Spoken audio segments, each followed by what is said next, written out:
Bom dia, Paula, é isso mesmo. Bom dia, povo de Deus. Novembro começa e a igreja celebra hoje o dia de Todos os Santos. No Vaticano, o Papa Francisco afirmou que as bem-aventuranças são o documento de identidade dos santos. Explicou que todos os santos são chamados a desarmar o coração e a contribuir para a construção da paz. No Brasil, a festa de hoje é transferida para o próximo domingo. Estamos chegando até você ao vivo da capital paulista, por aqui dia chuvoso e frio. Aliás, tem uma reportagem explicando por que desse frio fora de época. Será que é normal? A máxima hoje prevista para cá é de 17 graus. Aqui no CN Notícias, nossas equipes em Brasília e em São Paulo trazem informações sobre os protestos pelo país e como está sendo articulada a transição do governo federal. Você confere ainda o pedido de oração do Papa Francisco para este mês de novembro. Crianças abandonadas que não têm acesso à comida, à educação e o carinho de uma família. Seguimos agora para o intervalo com imagens ao vivo de Salvador. A capital baiana tem hoje sol com chuva pela manhã. A máxima prevista é de 30 graus. O CN Notícias volta em 2 minutos.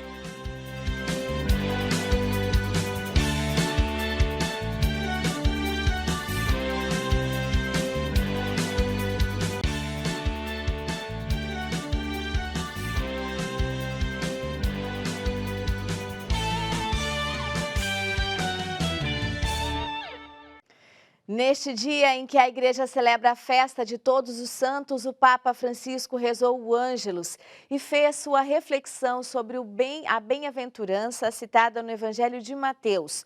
O Santo Padre, mais uma vez, rezou pela Ucrânia e pediu oração por sua viagem apostólica ao Oriente Médio.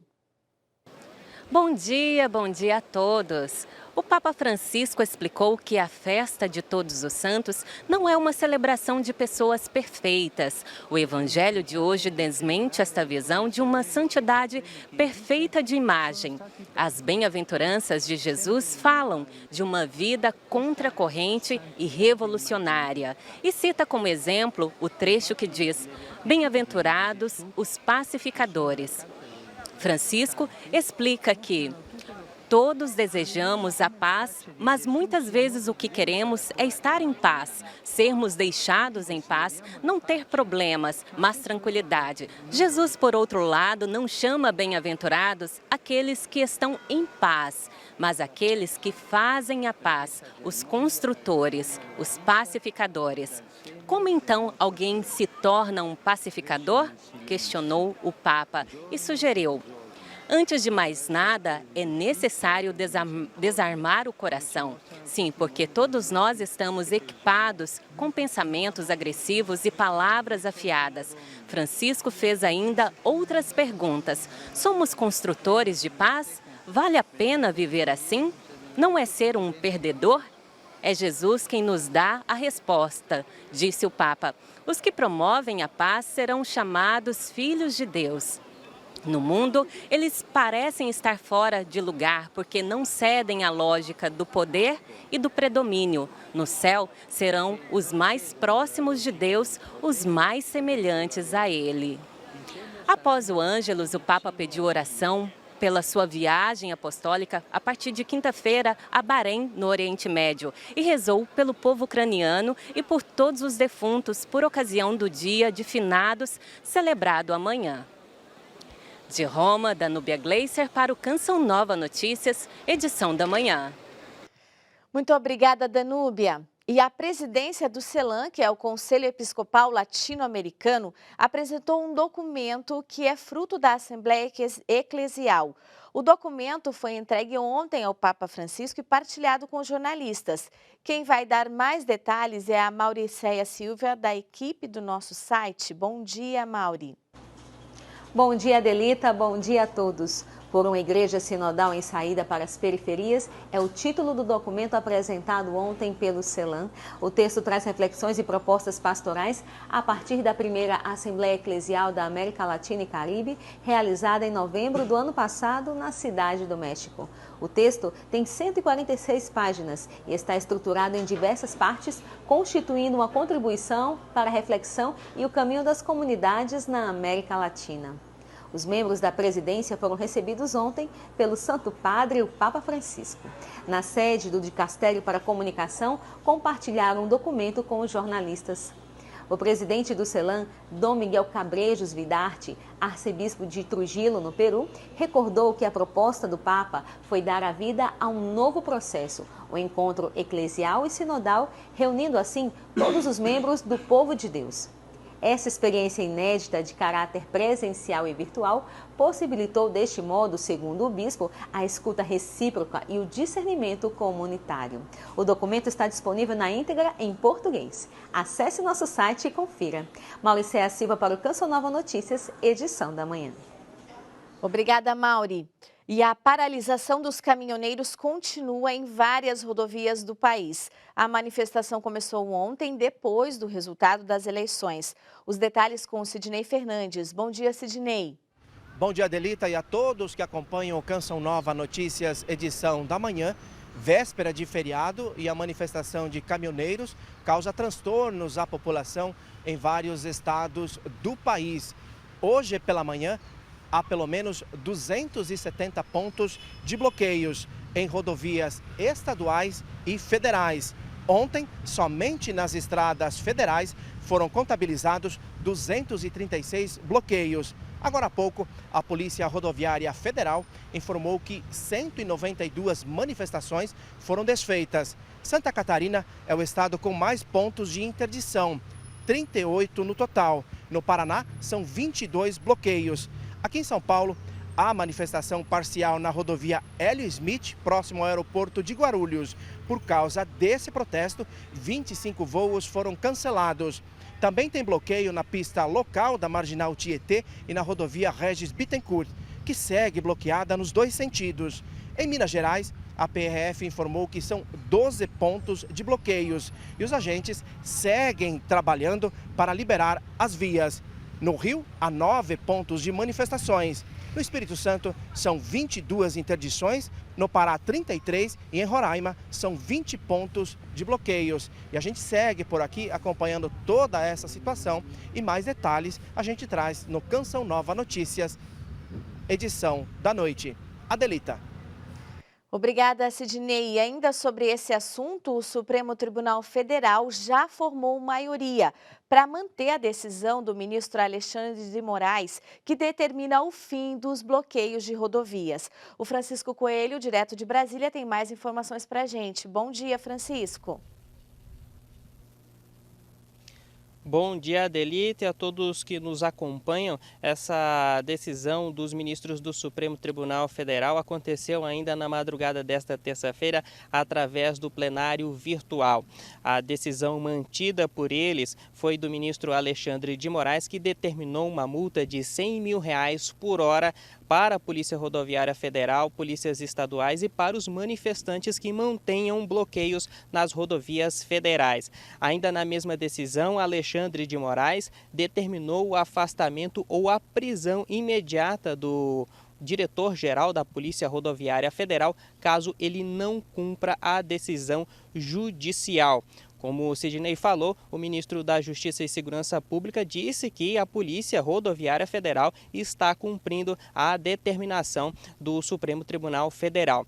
E agora, falando de transição de governo, pela primeira vez o Tribunal de Contas da União, o TCU, órgão auxiliar do Poder Legislativo, vai montar um comitê para acompanhar a transição de governo. A ideia do TCU é acompanhar os trâmites administrativos, operacionais e orçamentários da mudança de governo Bolsonaro para o Lula. Lula tem direito a 50 cargos de livre nomeação que devem ser criados ainda nesta semana através de decreto do ministro-chefe da Casa Civil, Ciro Nogueira. O presidente eleito ainda determinou que na transição de governo o ex-governador do Piauí e senador eleito Wellington Dias acompanhe com o relator do orçamento de 2023, o senador também pelo Piauí, Marcelo Castro, da peça orçamentária do ano que vem. A ideia do governo Lula é pedir alterações na peça orçamentária para incluir diretrizes do novo governo que começa em 1º de janeiro. E agora uma última notícia, eu quero fazer um convite especial para você acompanhar logo mais à noite, às 6h45, no Canção Nova Notícias, uma reportagem especial sobre a arte sacra, como essas obras ajudam a contar a trajetória dos santos da igreja. Eu e o repórter cinematográfico Essomar Ribeiro percorremos as paróquias aqui da capital federal para mostrar essas belas obras de arte. Eu conto com a sua audiência, viu, Adelita? Eu volto com vocês nos estúdios. Tá bom, sim, vou ver, com certeza. Obrigada, viu, Francisco? Bom trabalho para você aí em Brasília. E a seguir, o frio fora de época atinge vários estados do Brasil. Veja aí como fica o tempo em Curitiba, a capital paranaense tem hoje um dia nublado e chuva a qualquer hora. E a máxima por lá é de 12 graus.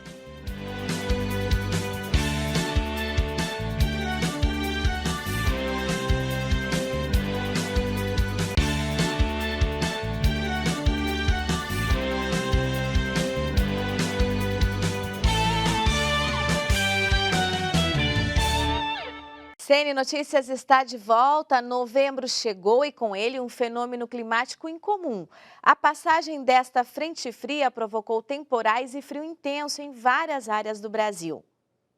Mesmo com a proximidade do início do verão climático, o ar frio vai avançar pela América do Sul, provocando o fenômeno da friagem no penúltimo mês do ano. Como podemos ver neste mapa, os tons mais azuis, em tom de azul no mapa, mostram o forte declínio de temperatura que irá abranger aí grande parte do território do Brasil ao longo desta semana. O mês de novembro começa com frio intenso em 4 regiões do Brasil, principalmente no sul. Clima típico para essa época do ano, como poucas vezes visto anteriormente. Não se descarta, inclusive, temperaturas muito próximas de zero ou até negativa nos pontos mais altos e não se descarta, inclusive, a possibilidade de ocorrência de neve nas serras gaúcha e catarinense, e especialmente entre a noite da terça-feira e a madrugada, manhã da quarta-feira. A Defesa Civil alerta para o risco de incidentes e danos à saúde. A dica é manter grupos mais vulneráveis, como idosos, crianças e moradores de rua, agasalhados. Evitar lugares fechados com maior número de pessoas, propício a doenças recorrentes do clima, como resfriados, gripes, pneumonias e meningites. No Centro-Sul, a grande mudança é na variação da temperatura de um dia para o outro. Portanto, é necessário ficar atento ao sair de casa. Um padrão aí incomum para essa época do ano, muito embora em anos anteriores a climatologia mostra que há alguns episódios de frio ocorrendo no começo do mês de novembro, mas a intensidade desse sistema chama a atenção. Em algumas localidades, há o risco de geadas e o volume das chuvas também aumenta. Nos tons mais coloridos da imagem de satélite, já a influência desse sistema provocando chuva em diversos pontos da região sul. E vamos ver como fica o tempo hoje em todo o país. A frente fria avança com uma característica específica: muita chuva. O ar gelado atinge o Brasil pelo sul e provoca geada e muito frio na região. Na parte mais alta do mapa tem previsão de muita chuva, temporais que podem gerar descargas elétricas, ventanias e queda de granizo. No Nordeste, a chuva volumosa pode vir acompanhada por raios, ventanias e também queda isolada de granizo. Na parte de baixo do mapa, tempo instável em muitos locais. Chove forte em 3 estados do Sudeste, destaque para Minas Gerais. No Sul, chuva mais intensa entre Paraná e Santa Catarina. No interior do Brasil, as pancadas são mais isoladas. O tempo fica firme na área em amarelo, mas no geral as temperaturas diminuem. Máxima de 30 graus em Salvador e mínima de 10 graus em Porto Alegre. A Conferência dos Bispos da França se reúne em assembleia plenária nesta semana. As informações direto de Toulon com o padre Éder Pires. A partir de quinta-feira, os bispos franceses estarão reunidos no Santuário de Lourdes para a segunda assembleia plenária do ano. Diferentemente do que acontece no Brasil, aqui os bispos se reúnem 2 vezes por ano. A primeira reunião acontece normalmente no mês de abril. A segunda reunião, ela pode acontecer uma semana antes ou uma semana depois da solenidade de Todos os Santos. Para a segunda reunião, os bispos dos territórios franceses que estão fora do continente europeu, bem como superiores de ordens religiosas francesas, são convidados a se fazerem presentes.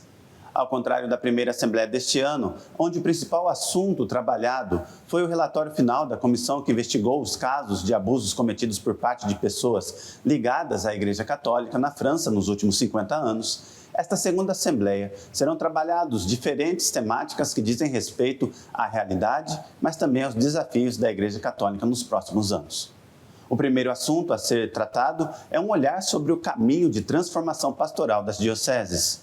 O outro assunto previsto para os primeiros dias é sobre um plano trienal com o objetivo de aumentar os recursos financeiros da Igreja Católica na França.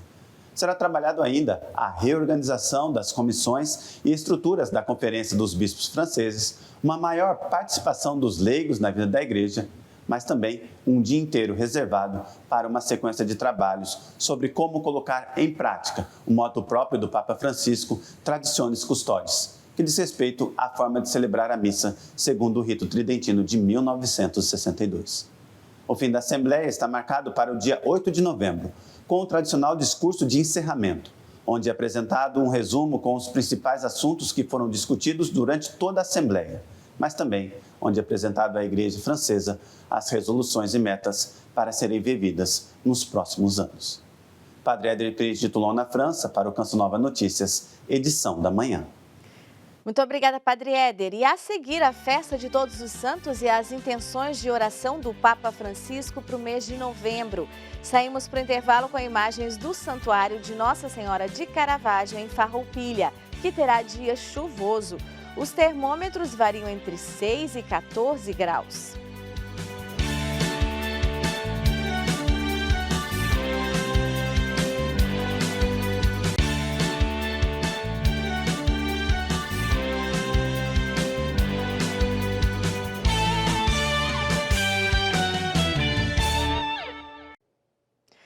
Neste dia que a igreja celebra o Dia de Todos os Santos, a Aline Mércio conversa com um padre para entender o significado desta festa. Bom dia, Aline. Bom dia, Adelita, e a todos que acompanham o Canção Nova Notícias. Isso mesmo, Adelita, a gente vai entender um pouquinho mais da origem do Dia de Todos os Santos com o padre Eliseu Lopes, vice-postulador da Ordem dos Agostinianos e também pároco aqui da paróquia que nós estamos, de Santa Rita. Bom dia, padre. Bom dia, Aline. Qual é a origem do Dia de Todos os Santos?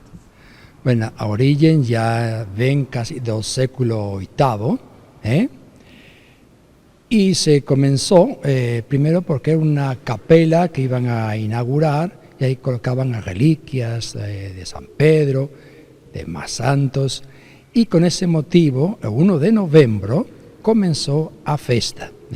Ya ven, entonces es una tradición bastante antigua, mas que ahora nos estamos ya remarcando entonces con fuerza y a Iglesia la ten ya como una festividad y una solenidad grande, importante. Padre, e como a gente pode buscar uma vida de santidade? Pues cumplindo os mandamentos, cumprindo o que Jesús nos pediu, amai-vos uns a vosotros como eu vos amei. Aí temos o exemplo. Todos nós temos que estar sempre seguindo as trilhas de Jesus. Todos estamos chamados à santidade. A santidade é possível, nós todos podemos ser santos.